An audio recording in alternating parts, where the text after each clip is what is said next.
Tere tulemast ja räägime kohe asjast. Oled sa kunagi mõelnud, miks mõni veebileht või äpp on vahel lihtsalt uskumatult aeglane? Täna kehastumegi omamoodi digidetektiivideks. Meie missioon on leida üles need peidetud süüdlased, mis tänapäeva keerulistes rakendustes viivitusi põhjustavad. Nii et alustame juurdlust. Ja nagu igas heas detektiivi loos, algab ka meie oma müsteeriumiga.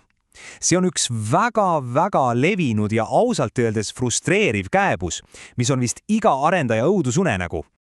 Ja see ongi see $1 000 000 küsimuseks. 30 sekundit digimaailmas on see ju terve igavik. Kui see rakendus on aeglane, siis sa kaotad kasutajaid ja lõpuks ka raha. Aga kuhu see aeg kaob? On see andmebaas, võrk, äkki mingi konkreetne teenus? Ilma õigete tööriistadeta on see sõna otseses võttes nagu nõela otsimine heinakuhjast. Ja teate, mis selle heinakuhja veel suuremaks ajab? See, kuidas tänapäeval rakendusi ehitatakse.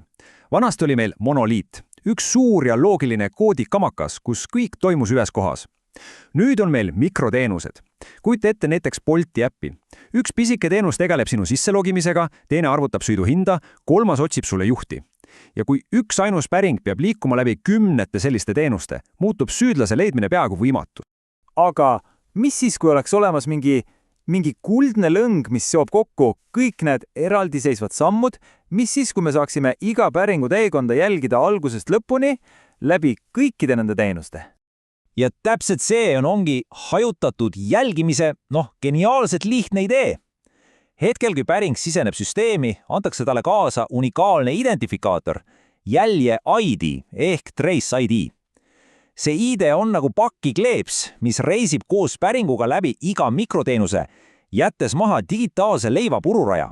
Ja nüüd ei peame enam sadu logifaile läbi kammima, vaid saame lihtsalt küsida, kuule, näita mulle kõike, mis juhtus jäljega ABC123. Okei, et neid digitaalseid leivapururadu nüüd lugeda, peame selgeks saama detektiivide põhisõnavara. See koosneb tegelikult vaid 2 põhimõistast, jälg ja vahemik. Esimene mõiste on jälg ehk trace ja see ongi kogu lugu. See näitab meile täpselt, milliseid teenuseid päringu lastas, mis järjekorras see kõik toimus ja kui kaua kogu see teekond kokku aega võttis. See on meie uurimistoimik algusest lõpuni. Ja kui jälg on terve teekond, siis vahemik ehk span on üks konkreetne peatus sellel teel. See on üksik operatsioon, näiteks kasutaja valideerimine autentifitseerimise teenules või andmete pärimine andmebaasist.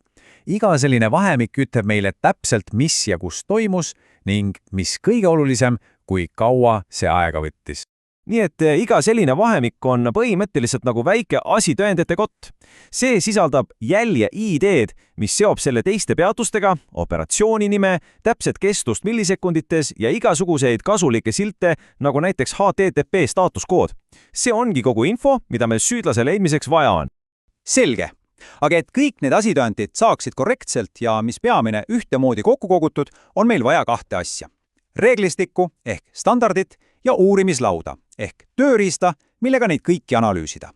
Sest uskuge mind, veel mõned aastad tagasi oli siin täielik metsik lääs. Iga jälgimisvahend kasutas oma formaati. See oli nagu erinevate riikide politseinikud, kes ei saanud üksteise aruannetest aru. OpenTelemetry lahendas selle probleemi, luues ühtse keele ja standardi, kuidas neid andmeid koguda. See ongi meie uurimisprotokolli standard. Nii, ja siin on nüüd ülioluline vahet teha. Kuulake nüüd hoolega. OpenTelemetry on standard ja tööriista komplekt, mis elab sinu koodi sees. Tema ülesanne on andmeid genereerida. Jaeger on aga täiesti eraldiseisev rakendus, kuhu need andmed saadetakse. Tema töö on neid andmeid vastu võtta, salvestada ja meile ilusasti visualiseerida. Ja kui sa midagi muud täna meelde ei jäta, siis jätta meelde see analoogia, sest see illustreerib nende rollivahet ideaalselt. OpenTelemetry on see kaamera, mis on sündmuskohal ja jäädvustab iga detaili. Jaeger on see fotoalbum, mille me hiljem kontoris lahti lööme, et pilte analüüsida ja lugu kokku panna. Sa vajad mõlemat. Okei, aitab teooriast. Lähme nüüd tagasi meie algse müsteeriumi juurde. Meil on kaamera, meil on fotoalbum. Kuidas me selle 30-sekundilise päringu juhtumi siis lõpuks lahendame? Nii, mis me teeme? Me avame Jaegeri kasutaja liidese ja põhimõtteliselt lihtsalt küsime talt, kuule, näita mulle kõiki jälgi, mis kestsid kauem kui 1 sekund. Jaager otsib oma arhiividest ja esitab meile kohe nimekirja kahtlusalustest. Ja siin see ongi. Jeeger joonistab meile sellest jäljest sellise ilusa ajajoone, natuke nagu kosk, kus iga värviline riba on eraldi operatsioon ja selle pikkus näitab, kui kaua see aega võttis. Ja juba esimese pilguga on süüdlane näha. Üks riba on teistest dramaatiliselt pikem. Kui me sinna sisse zoomime, näeme, et selle pika operatsiooni sees on omakorda peidus veel teine, peaaegu sama pikk operatsioon ja see ongi meie aeglane andmebaasi päring. Ja ongi kõik. Bingo! Juhtum on lahendatud. Me teame nüüd täpselt, kus probleem asub. See pole enam mingi oletus või kõhutunne. Ei, see on külm, kõva fakt, mis põhineb andmetel. Arendajad saavad nüüd minna otse probleemi juurde ja selle korda teha.